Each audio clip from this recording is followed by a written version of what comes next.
My own parents telling me my kids weren't welcome in their house was something I never thought would happen. But here I was, standing in my kitchen, looking incredulously at my phone. With Thanksgiving just a few weeks away, my mother's voice seemed abnormally light. Honey, we need to talk about Thanksgiving this year. I still miss these family customs despite the animosity that had grown between us over the years. Despite the disconnect that had developed, my children, Emma, 7, and Lucas, 4, loved their grandparents. Naturally, Mom. What is the strategy?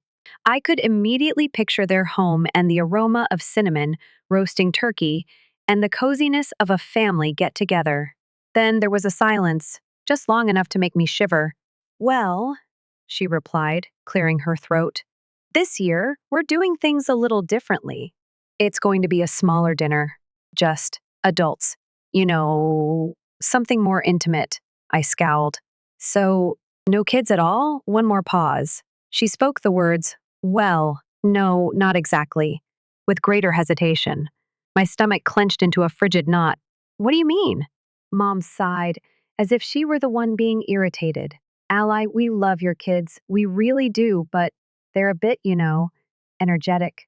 And honestly, we just feel like it would be better if you left them with a sitter this year. I held on to the counter's edge. So, just my kids? What about Daniel's?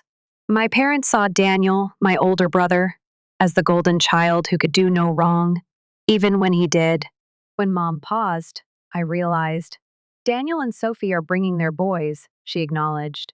But you know how well behaved they are, Allie. They're just quieter, more refined. It's easier to have them at the table. I felt the fire rush through me. It seemed as if someone had hit me, as if I had been yanked out from under the floor. They're just children, Mom. Emma is 7. Lucas is 4. Of course, they have energy, but they're sweet and they love you. Mom's voice became piercing. We're just trying to have a peaceful evening, Allie. It's not personal, not intimate. I tightened my jaw and swallowed the acerbic remarks that were trying to escape. Because Thanksgiving wasn't the only thing at stake. It was the way they always put Daniel's children on a pedestal and regarded my children as an afterthought. They never attended Emma's dance recitals, but they did attend Daniel's son's school plays. The way Daniel's children always received a little extra for Christmas. They weren't even concealing it anymore, I muttered. I can't believe this. You're actually telling me that my kids aren't welcome, but Daniel's are? Mom sighed. Oh, Allie, don't be dramatic. It's just one dinner. You and Liam are still invited, of course. I nearly chuckled at the ridiculousness. I was supposed to be there. My husband was wanted there. However, not the 2 individuals I cherish the most in this world. I took a deep breath. No, Mom. If my kids aren't welcome, then neither am I. We were silent for a long time. Then, as though I were being irrational, Mom let out a piercing sigh. Suit yourself. Then she abruptly hung up. The tipping point my breath was erratic as I stood there looking at the phone. Emma and Lucas were building a pillow fort in the adjacent room, and I could hear them laughing. They were totally unaware that their grandparents had just thrown them out like a bother. I inhaled deeply as my thoughts raced. I had dedicated my entire life to gaining my parents' acceptance and pleasing them. But at what price?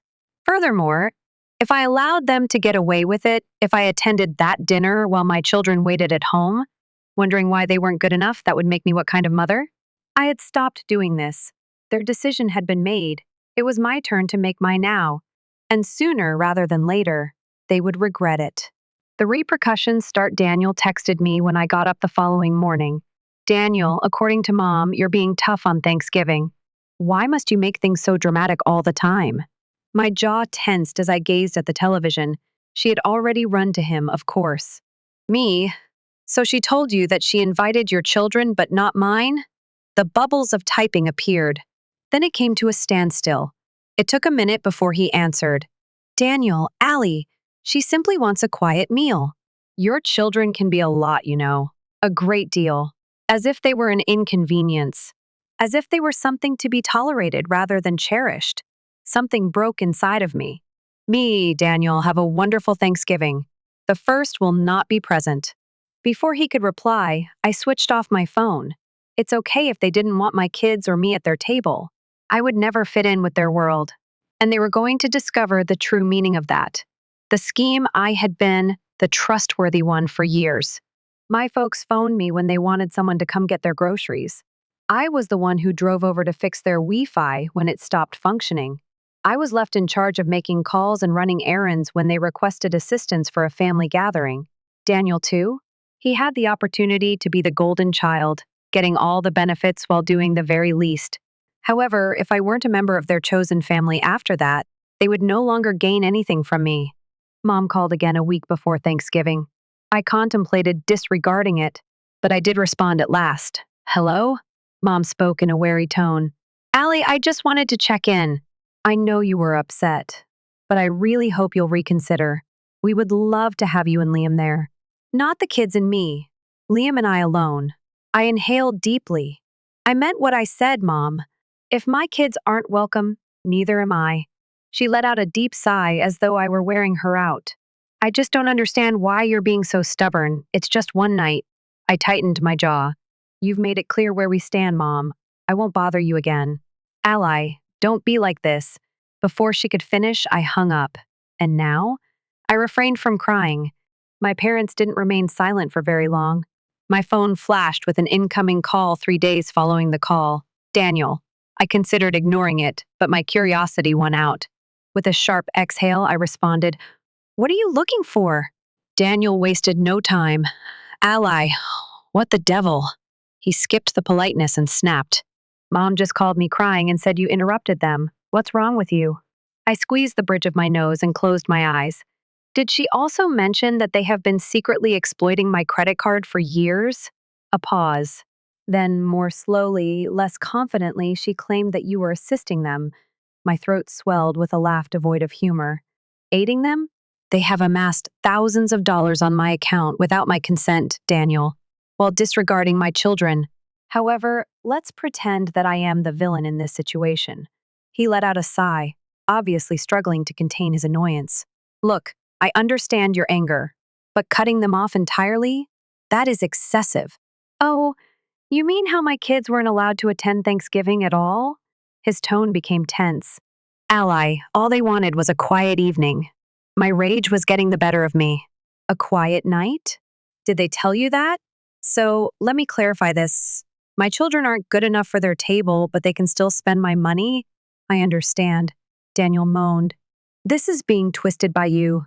No, Daniel. At last, I'm recognizing it for what it is. A long silence. Then he became calculating in his tone. Look, perhaps we can resolve this.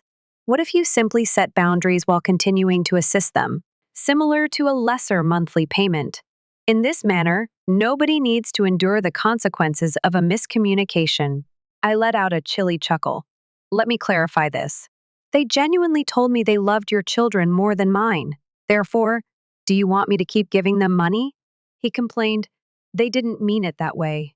I tightened my hold on the phone and shook my head. Daniel, they said it. For that, he had no answer.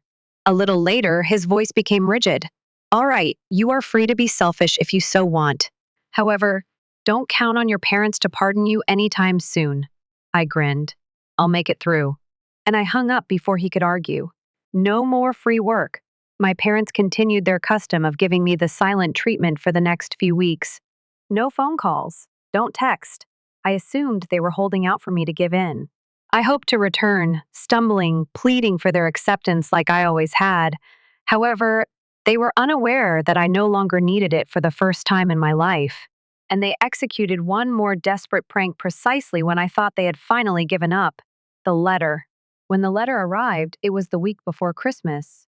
Liam read the sender's name with a furrowed brow after finding it in the mailbox. It comes from your folks. I tensed up. Oh, that's wonderful. What do you think that was, guilt, manipulation, or outright gaslighting? He grinned. How about we learn? With a knot in my gut, I accepted the letter and opened it. A formal legal paper was within. As I read the lines, my breath caught. They wanted payment for years of financial and emotional assistance. I chuckled incredulously. You must be joking with me. Liam accepted the letter and immediately skimmed it. They claim that because they reared you, you owe them.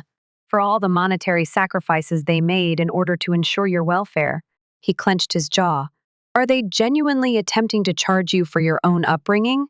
They were, apparently. They had even provided a breakdown of expenses: food, clothing, school materials, and medical costs. And a final total at the bottom of the page: $78,542.0. I blinked. Do they really believe that I will pay them about $80,000? Liam laughed. They must be in a desperate situation. With a slow breath, I let out my rage. Because money wasn't the point of this. This was in charge. One last desperate effort to yank me back into their clutches. I had already made up my mind when I looked at Liam. I believe it's time for me to visit them briefly. The duel, I had the letter in my hands as I drove to my parents' house the following day.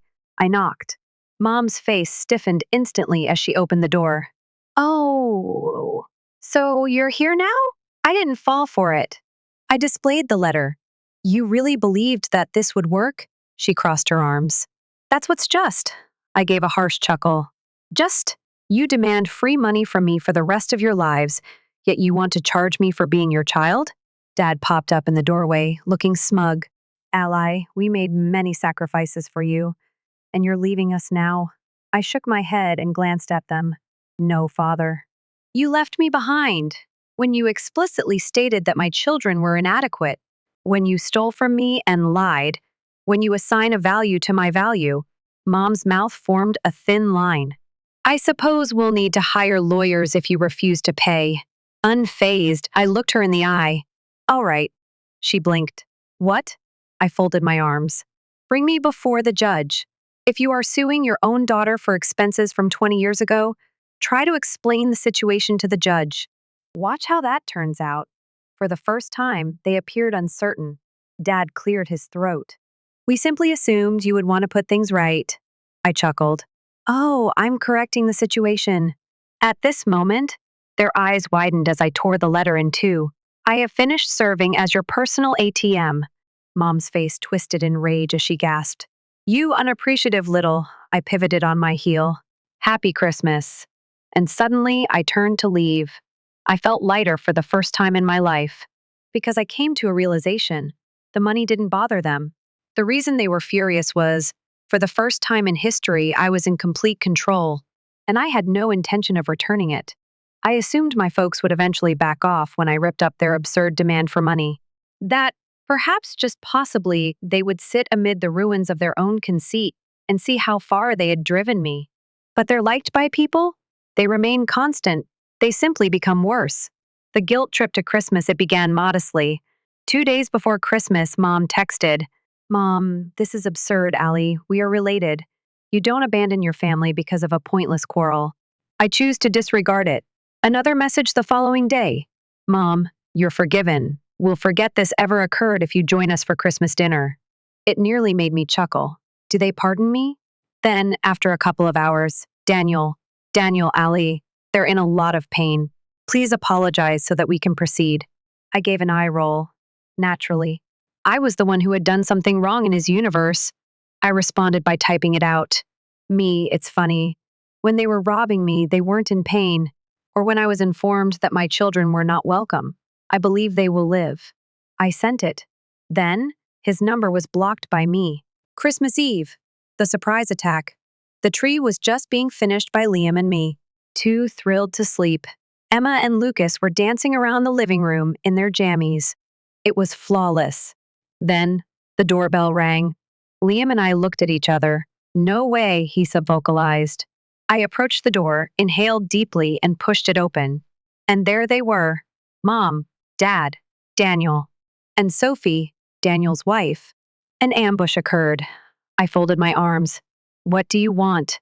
Mom's expression brightened with artificial joy. Merry Christmas, sweetheart. Dad extended a huge, exquisitely wrapped package. I remained motionless. No thanks. Mom's grin faltered. Allie, don't be stubborn. Let's not ruin Christmas over this. I gave a frigid, biting laugh. You already ruined Christmas when you told me my children weren't good enough for your table. Remember that? Her mouth parted, then shut again. Dad let out a sigh. Come on, Allie. Let's just be a family again. I was so tired that I just stared at them. I said, you don't want to be a family. You want me to go back to being useful. All I needed to know was that they were silent. I gave a head shake. Take your gift and go. Mom's face became stern. Ally, don't be selfish. Think about the children. I gave a chilly, piercing smile. I am thinking about the children. That's exactly why you're not in their lives anymore. Dad's mouth clenched.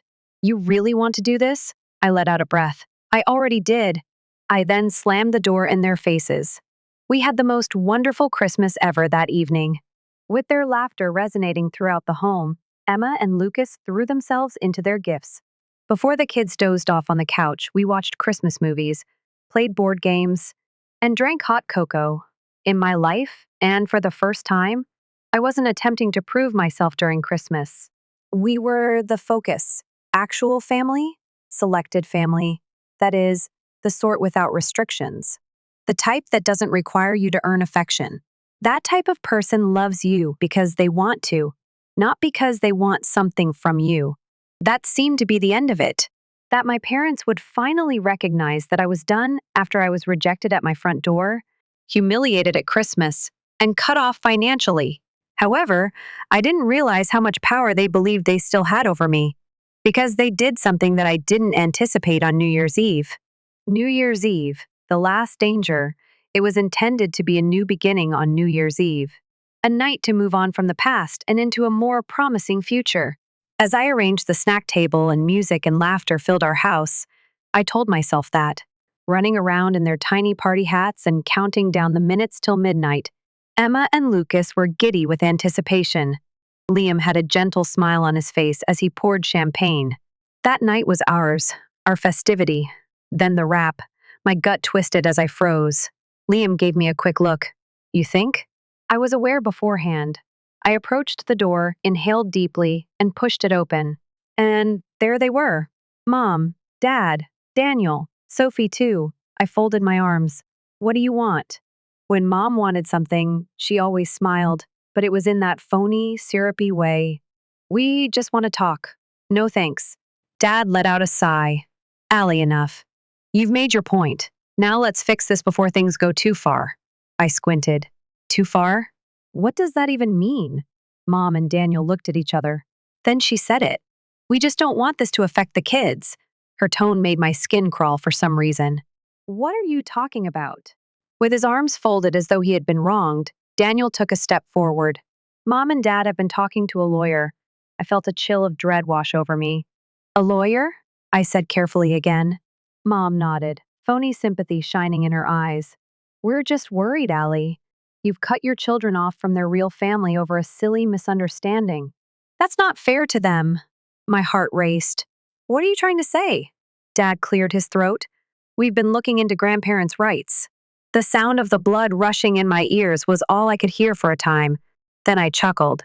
Out loud. Deranged. Sharp. You're joking.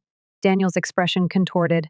What's so funny? I continued to smile as I dried my tears. Oh, you're serious. You think any judge is going to look at this situation and side with you? Mom's mouth was pushed shut. We've done nothing wrong. With a voice as frigid as ice, I took a step forward. Nothing wrong? I walked a step further. You stole from me. You treated my kids like second-class citizens. And now, because I finally cut you off, you think you can bully your way back in? Dad's expression hardened. You don't want to do this, Allie. I smiled back at his scowl. Oh, but I do. I took out my phone and raised it. I calmly said, I want you to think real carefully about what you're about to do. Because I've got every text, every voicemail, every demand for money. And I promise you, if you try this, I will bury you. Silence for a beat. Mom's face then contorted in rage. You're being unreasonable. I grinned. No, Mom, I'm finally being smart. With that too, the door was slammed in their faces. With my heart racing in my chest, I slammed the door in their faces, but I wouldn't allow them to see the slightest hint of hesitation, since that's what they desired. They wanted me to pause, to think about myself, to consider whether I was being too severe. They wanted me to break, however I wouldn't. Not now, never again. With a tight expression, Liam emerged from the living room doorway. What the hell was that about? With my phone still in my hand, I turned to face him. They're threatening to take me to court for grandparents' rights. His eyes immediately became steely. Over my dead body. It was garbage. and we both knew it. Neither in our state nor in their past did my parents have any legal defense. However, winning wasn't the goal here. The goal was to intimidate me into submitting. And that? Their worst error to date was that. The following morning, it's time to attack first. That night, I didn't get much sleep. The idea of my parents attempting to use the legal system against me infuriated me, even though I knew their threats were baseless. I thus made a few phone calls the following morning before they could try anything. To a family lawyer first, to a financial advisor after that, and lastly, to a private detective. For what reason would they desire to play dirty? I intended to bury them in reality. A check of legal reality, Hannah Reynolds, my lawyer, was a sharp-eyed woman who appeared to be able to crush souls for a livelihood. I sat in her office opposite her that afternoon. She glanced over my notes, nodding now and then sighed and put the papers down. They don't have a case, I breathed out slowly. You're sure? She looked at me. Allie, this is laughable. First off, your parents don't meet the legal requirements for grandparents' rights in this state. Judges don't just grant visitation because someone feels left out. There has to be proof of an established beneficial relationship with the children which, given their track record, I'd say they don't have. My fingers clenched around my coffee cup as I nodded. And what if they lie? Try to make it seem like they were actively involved? Hannah grinned. Then we show the court the receipts, the texts, the financial records, the way they only paid attention to your brother's kids while treating yours like second-class citizens. Trust me, Allie, if they go through with this, it won't end well for them. For the first time in days, the weight in my chest began to lessen as I let out a breath. Good, because I want to make sure they never try this again. Hannah grinned more broadly. Then let's go on the offense. Bringing the lies to light, my private investigator was occupied with investigating my parents' financial circumstances while Hannah prepared a proactive legal response. What did he discover? It was worth gold.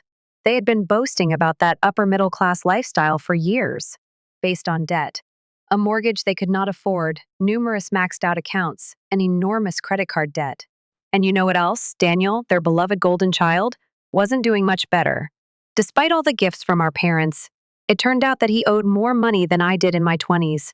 And yet, they were so bold as to ask me for money? I burst out laughing upon seeing the reports. Oh, this is going to be fun. Because right now, I had power. I also didn't hesitate to use it. The call that stopped everything, my phone rang a couple of days later. Mom. I gave myself a smile before responding. Hello? She didn't spend any time. We just got a letter from some lawyer, Allie. What the hell is this? I spoke in a measured, calm tone. That, Mom, is a legal document stating that if you or Dad attempt to file for grandparents' rights, I will countersue for harassment and defamation. Quiet. Then, with a faltering voice, she stated, We weren't actually going to do it, sweetie. We just wanted to talk. I gave an eye roll. Oh, I believe you were serious. But now? Now you get to deal with the consequences. Her tone became tense. You don't mean that? I chuckled quietly. Oh, I absolutely do. With a sigh, she changed strategies. We're your parents, Allie. You can't just cut us out like this. That's cruel. I grinned. You know what's cruel? Telling your own daughter her children aren't good enough for the family while demanding her money to keep up appearances. It's unfair, she said. I let out a sigh. No, Mom. What's not fair is that for years, I let you treat me like I was less than. That I spent my whole life trying to be enough for you. And for what? To get tossed aside because my kids weren't refined enough for you? Al, I know. We're done. Quiet. Then, quietly, pitifully so. That's it? I let out a breath and closed my eyes. Yeah, Mom. That's it. Then, I ended the call. The repercussions, I prepared myself for further drama after that call. For once, though, it never materialized. No more phone calls. No more dangers. There will be no more frantic attempts to re-enter. Nothing but quiet. Daniel, too? Yes, he made several attempts to guilt-trip me. You're overreacting, Allie. They're still our parents. But with a single sentence, I silenced him. Enjoy being their new ATM. That quickly silenced him. Because I'm gone, there was nothing else to do but him. And I knew it wouldn't be long before my folks drained him dry, given his own financial troubles. However, that? I have nothing to do with that. Going ahead, nearly a year has passed since I lost communication. And what do you know? My life has greatly improved. No more anxiety. It's time to stop being cautious. I will no longer be considered as inferior. My children? They're doing well. Together, Liam and I have created a life full of genuine love, family, and joy. What about my parents? Their financial condition ultimately deteriorated, according to rumors I heard. Daniel finds it difficult to meet their expectations. And truthfully, I'm not sorry. They made their decisions. I did the same. In my life, for the first time, I choose myself. I also have no regrets. A year has passed since I stopped communicating with my folks. And what do you know? They are not missed. Not by any means. I initially believed that I would. I expected to have a nagging sense of emptiness and a persistent sense of guilt that I was a bad daughter. However, there wasn't. Because I was able to breathe for the first time in my life. It's time to stop being cautious. No more holding out for the next letdown. No more pleading for affection from those who only offered it under certain restrictions. Without them, my life is so much better. What's my only regret? That I should have done it sooner. The final attempt, I received a text message from an unknown number 3 months ago. Curiosity overcame me, and I nearly ignored it. When did I open it too? In fact, I burst out laughing. Mom, we're still your parents, Allie, even though I know things have been difficult lately. Let's have a conversation. We need to get over this. I shook my head while staring at my phone. Did she truly believe she could simply waltz back in as if nothing had happened? As if they didn't despise me, my children, and my whole life? As if they hadn't attempted to extort money from me? As though they hadn't threatened to sue me to reestablish their presence in my life? I took a big breath and typed my answer. Me, Mom, there's nothing to get over. Your decisions were your own. Mine was mine. I hope it was worthwhile. Then, the number was blocked by me. Suddenly, the door was permanently shut. Daniel, what happened to him? You mean my brother, the golden child? The person who accused me of being dramatic? Yes, he isn't doing well. The burden of being the only good child remaining weighed on him a few months after I stopped communicating with him. Our parents began to heavily rely on him after I left the picture. In terms of money, on an emotional level, everything, and he managed it effectively at first. He was the favorite after all. The ideal son. Then again, things worsened. The demands from Mom and Dad continued to grow. Daniel, too? He wasn't as stable as they believed, though. As it happens, their tiny empire of deception fell apart quickly without me to take the fall. Through rumors, I learned that he finally lost it, stopped assisting them, instructed them to solve it independently, ceased taking their calls. Being the golden child must have been less enjoyable when no one was left to bear the heat. What about the irony? After they treated me as though I was the issue for years right now, they were alone. How my life was transformed after my parents left, everything in my life came together. I grew closer to Liam than before.